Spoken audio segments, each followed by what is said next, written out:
so I didn't see them. You know, these are tandem kayaks. When the boat went where it's supposed to go, and it went fast. Sometimes, yes. All right. Let me tell y'all where we were. This is, let's trade places, Bill. We'll tell you while Jeff is sitting down here in a minute. The Northwest Passage, and it's called the Northwest Passage because it's northwest to Europe. It was named by explorers originally from Europe, specifically Great Britain, because they were trying to find a passageway from the Atlantic to the Pacific, which is over here, this trade route. And there's this group of islands in the Canadian Arctic archipelago that stands between the Pacific and the Atlantic. And any way through this island is known as the Northwest Passage, and it's very famous for the Franklin expedition that disappeared in the mid-1800s. A lot of people have heard about that. There's about 130 sailors that perished. They eventually did find them the past few years. But this has generally been frozen, and it's been frozen with sea ice. Now, sea ice is when the sea freezes. It's not just ice that drifts out. The ice that drifts down is called drift ice. Now, with the climate change that we've experienced, instead of this being frozen every year, every winter, which is predominantly freezing, sometimes it froze throughout the entire year, this only has drift ice. There's no more sea ice in the Northwest Passage. So this is Baffin Bay, this is Greenland, this is Alaska over here, and this is Canada mainland proper. And so the passage, once again, is any route through here. This blue line is our route that we took. It's the most popular route because it opens up and it's free of sea ice for a period of time every year now. This route is very important because there's only 3 ways from the Atlantic to the Pacific, or Pacific to the Atlantic. One is around Cape Horn, South America, between South America and Antarctica. It's very dangerous, full of storms. Jack London wrote a wonderful short story called Make Westing. It's a great short story, and it's a very scary depiction of going around Cape Horn. Then there's the Panama Canal.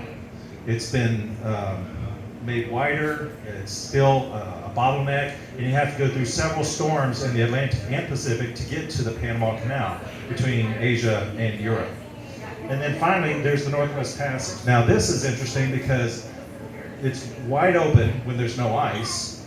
It's international waters that is monitored and authorized by Canada, and it's shorter and faster than the Panama Canal or Cape Horn. Because if a ship were to go from, say, London to Japan, this would knock 10 days off that ship. Plus, they wouldn't have to go through any storms. So you can see why the Northwest Passage is of interest the past few years with the climate change, because finally it's starting to open up. The first ship to navigate the Northwest Passage is 1906, Roald Amundsen in a very small ship called the Joa. And it took him 3 years. He overwintered twice, but he eventually did make it through. The next ship was in 1956, I believe. It was a Canadian Coast Guard ship, 50 years later. No one's ever made it through in human power because the ice has always been a detriment, or they ran out of time and it froze over, something like that. Many people have tried, but that's why we were the first to be able to do it, because we went there, we hit it at the right time, we had the right team, and we basically followed in the wake of those who were successful before us in motorized craft or sailing craft. So you're going to be hearing about the Northwest Passage a lot in the coming years, not because it's a great place to be, but it all gets down to money. It's going to save shipping a lot of time and money. That's why the original traders wanted to make it through here, because there's a way, what they call the Orient, a way to the Orient. Now we call it Asia. So that's where we went.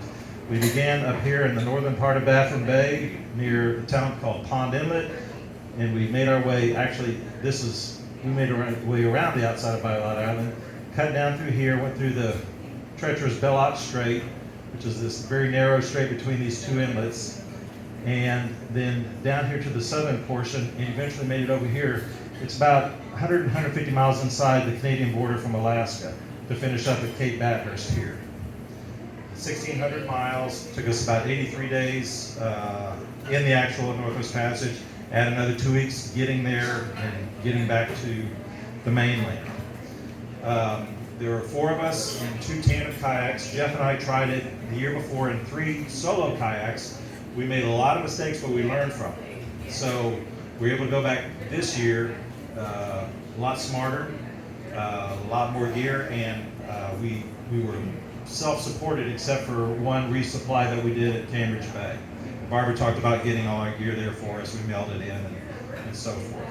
At this point, I'm going to bring Jeff in on the conversation, and we're going to talk a little bit about what happened out there and what we did, and then we're going to take questions. This is the first presentation we're doing other than what I do with family, so it's going to be kind of freeform, and we're going to see what y'all are interested in talking about. Take it away.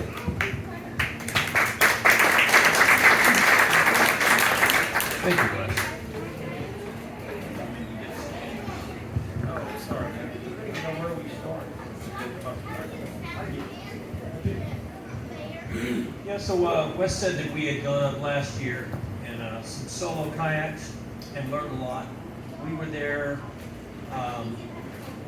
6 weeks maybe, but we spent perhaps another 4 weeks or so before we could get even to Pond Inlet, our start point.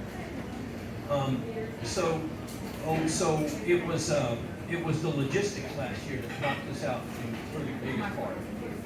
You know, we learned as we got up there. Hold the microphone closer. We learned as we got up there that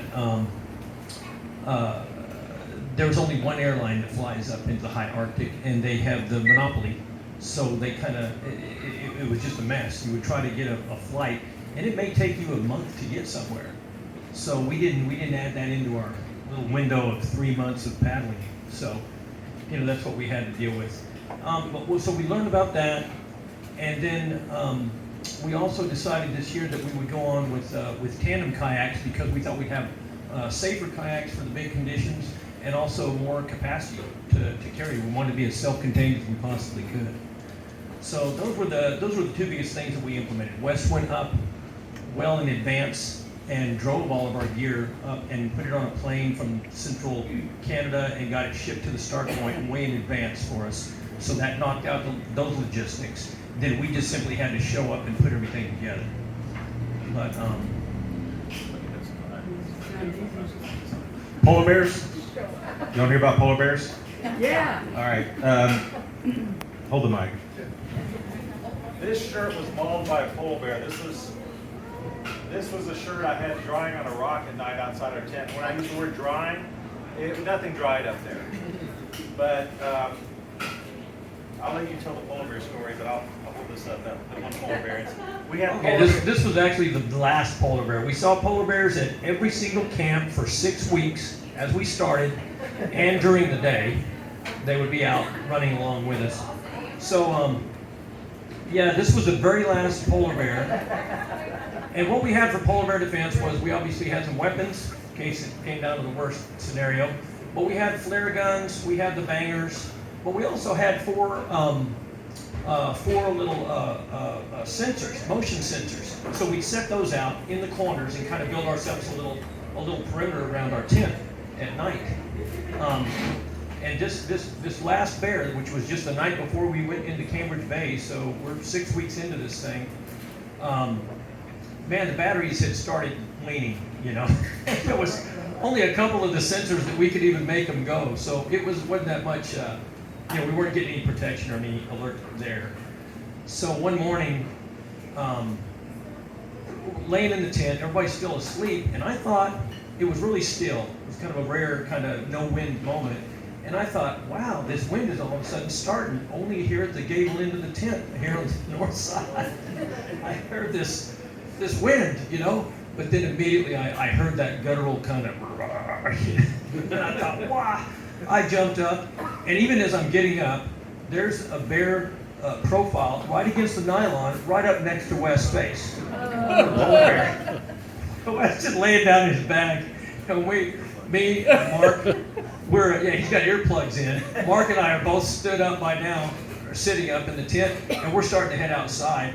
And we wake Wes up. Thank you. Wes, Thanks. there's a bear by your head. And he's just getting up, looking at us, and he's taking his earplugs out, and the bear's right here next to his head.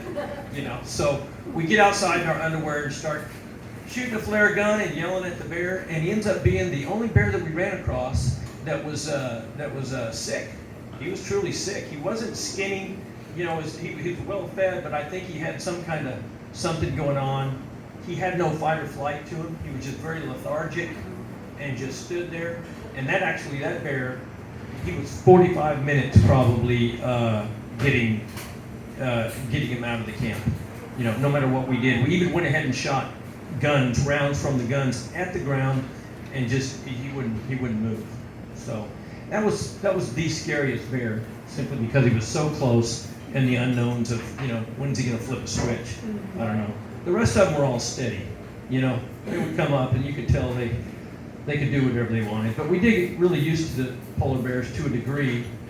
We learned from the locals. The Inuit showed us how to deal with them. And then I watched them.